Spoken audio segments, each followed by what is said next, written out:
कहते हैं किस्मत वही ताश है जिसे समय अपनी मर्जी से फेंकता है। कभी वही पत्ता जीत की मुस्कान बन जाता है तो कभी हार का घाव। इस कहानी में भी किस्मत ने ऐसे ऐसे दांव खेले कि इंसान का भरोसा टूटता बनता रहा, सपने बिखरते और फिर उसी राख से उम्मीद की लौ जलती रही। ये कहानी है संघर्ष, प्रेम, विश्वासघात, पश्चाताप और अंततः आत्मबोध की, जहां हर मोड़ पर किस्मत ने खेल रचा पर चाल इंसान ने चली। मध्य प्रदेश के एक छोटे से कस्बे शिवनगर में जन्मा आरव शर्मा साधारण परिवार से था। पिता स्कूल में क्लर्क, मां गृहिणी। घर छोटा था पर सपने बड़े। आरव की आंखों में शहर से बाहर निकलकर कुछ कर दिखाने की चमक थी। वो किताबों में डूबा रहता पर मन में कहानियां भी बुनता। उसे लगता मेहनत ही उसकी किस्मत बदलेगी। शिवनगर की गलियों में साइकिल दौड़ाते हुए वह अक्सर आसमान की ओर देखता और सोचता, क्या सच में किस्मत नाम की कोई चीज होती है या सब मेहनत का खेल है। पिता कहते, बेटा मेहनत कर पर किस्मत को मत ललकार। माँ चुपचाप उसके माथे पर हाथ रख देती, उनका विश्वास उसकी ढाल था। कॉलेज के लिए आरव भोपाल पहुंचा। शहर बड़ा था, सपने उससे भी बड़े। हॉस्टल का कमरा, सस्ते ढाबे, देर रात तक पढ़ाई, सब नया। यही उसकी मुलाकात नायरा खान से हुई। नायरा पत्रकारिता की छात्रा थी, आंखों में बेबाकी, शब्दों में आग। दोनों के बीच दोस्ती हुई, फिर दोस्ती से आगे कुछ अनकहा। पहली बार आरव को लगा किस्मत मुस्कुरा रही है, पर शहर ने जल्दी ही अपना असली चेहरा दिखाया। एक सेमेस्टर में फीस बढ़ी, पिता बीमार पड़े, घर की जिम्मेदारियां बढ़ीं। पार्ट टाइम काम ढूंढते ढूंढते उसने पढ़ाई और नींद दोनों खो दी। नायरा उसके संघर्ष को समझती थी। वह कहती, किस्मत को दोष मत दो आरव, उसे हराने का तरीका सीखो। उनके बीच भरोसा पनप रहा था, मगर जीवन ने परीक्षा ली। नायरा को दिल्ली में इंटर्नशिप मिल गई। दूरी आई, बातें कम हुई, गलतफहमियां बढ़ीं। एक दिन आरव ने सुना कि नायरा किसी और के साथ देखी गई। सच अधूरा था पर अफवाह पूरी। आरव ने बिना पूछे दूरी बना ली।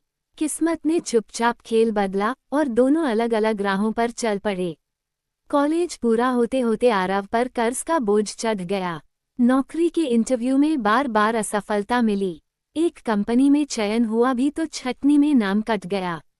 दोस्तों की चमकती तस्वीरें सोशल मीडिया पर दिखती और आरव का मन टूटता। वह सोचता, क्या यही किस्मत है। मेहनत के बाद भी हार। एक रात उसने पिता की पुरानी डायरी पढ़ी।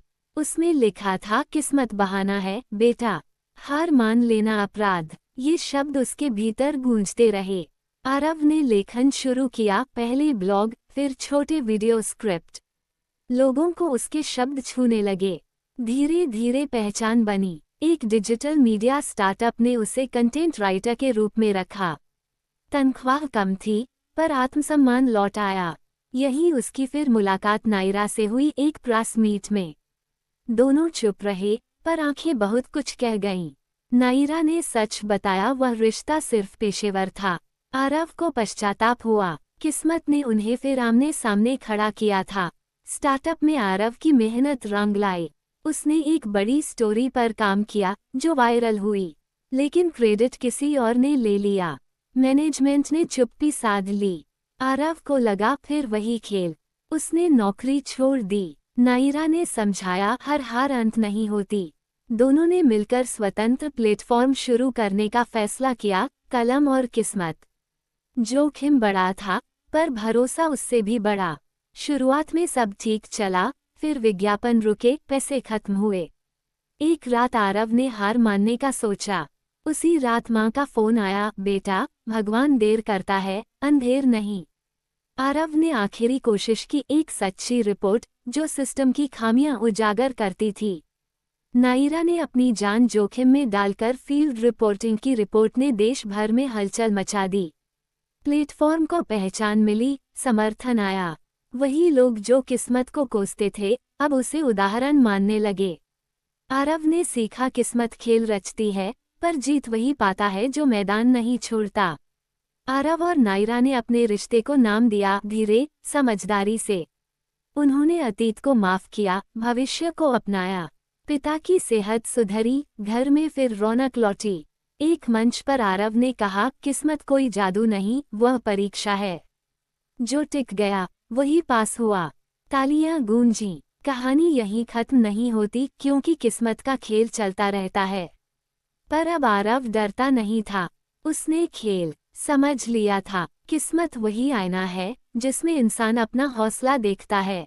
ये कहानी उन सब के लिए है जो गिरकर उठने की ताकत रखते हैं, क्योंकि आखिर में खेल किस्मत का नहीं, इंसान के विश्वास का होता है। तालियां गूंजी, लेकिन आरव की नजरें उन तालियों पर नहीं थीं। उसकी आंखें उस मंच के कोने में टिक गई थीं, जहां कभी वह चुपचाप खड़ा होकर दूसरों की जीत देखा करता था।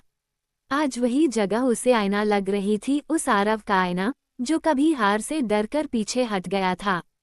कहानी यहीं खत्म नहीं होती, क्योंकि किस्मत का खेल सच में कभी रुकता नहीं है। वो हर मोड़ पर नया दांव लगाती है, कभी मुस्कान देकर, कभी सब कुछ छीनकर। फर्क सिर्फ इतना होता है कि सामने खड़ा इंसान अब उस खेल को किस नज़र से देखता है। आरव अब डरता नहीं था। डर से उसकी पहचान टूट चुकी थी।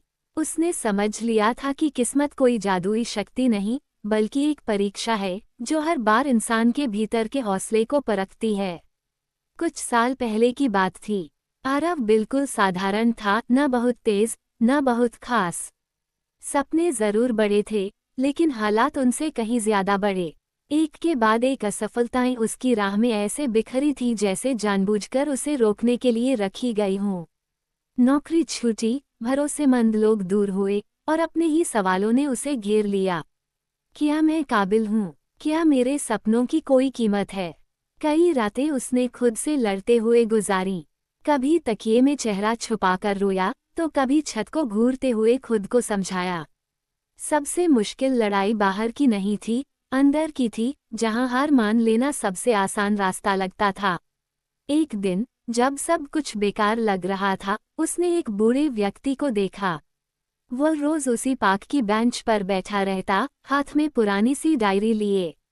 न कोई जल्दबाजी, न कोई शिकवा। आरव ने यूं ही पूछ लिया, आप रोज यहाँ क्या लिखते हैं? बूढ़ा मुस्कुराया और बोला, अपनी हारें। क्योंकि जो अपनी हारों से भागता नहीं, वही एक दिन जीत को पहचान पाता है। वह वाक्य आरव के भीतर कहीं गहरे उतर गया। पहली बार उसे एहसास हुआ कि वह अपनी नाकामियों से लड़ नहीं रहा था, उनसे भाग रहा था। उस दिन के बाद आरव बदला। उसने छोटे कदमों से शुरुआत की। हर गिरावट को सबक की तरह देखा। हर असफल कोशिश को अधूरी जीत माना। लोग हंसते थे, इतनी मेहनत किस लिए, इतना भरोसा खुद पर क्यों? लेकिन आरव जान चुका था, दुनिया की हंसी अस्थायी होती है और खुद पर विश्वास स्थायी। वक्त लगा, बहुत वक्त। कई बार लगा कि सब फिर से टूट जाएगा, लेकिन अब फर्क ये था कि टूटने से वह डरता नहीं था, क्योंकि उसे पता था हर बार टूटकर ही तो वह और मजबूत बन रहा है। और आज जब तालियां गूंजी, तो वह जीत सिर्फ किसी पुरस्कार की नहीं थी। वह जीत उस आरव की थी जिसने हार के अंधेरे में भी चलना नहीं छोड़ा। उस इंसान की थी जिसने किस्मत को दोष देने के बजाय खुद को तराशा। किस्मत वही आईना है जिसमें इंसान अपना हौसला देखता है। अगर आप उसमें डर देखते हैं तो किस्मत कठोर लगती है, और अगर आप उसमें विश्वास देखते हैं तो किस्मत रास्ता बन जाती है। आरव जानता था यह आखिरी जीत नहीं है। आगे फिर चुनौतियां आएंगी, फिर इम्तिहान होंगे, लेकिन अब वह तैयार था, क्योंकि उसने खेल समझ लिया था। ये कहानी उन सब के लिए है जो गिरकर उठने की ताकत रखते हैं। उनके लिए जिनकी राह में ताले लगे हैं लेकिन इरादे नहीं। उनके लिए जो जानते हैं कि हार अंत नहीं, बल्कि शुरुआत होती है। क्योंकि आखिर में खेल किस्मत का नहीं, इंसान के विश्वास का होता है।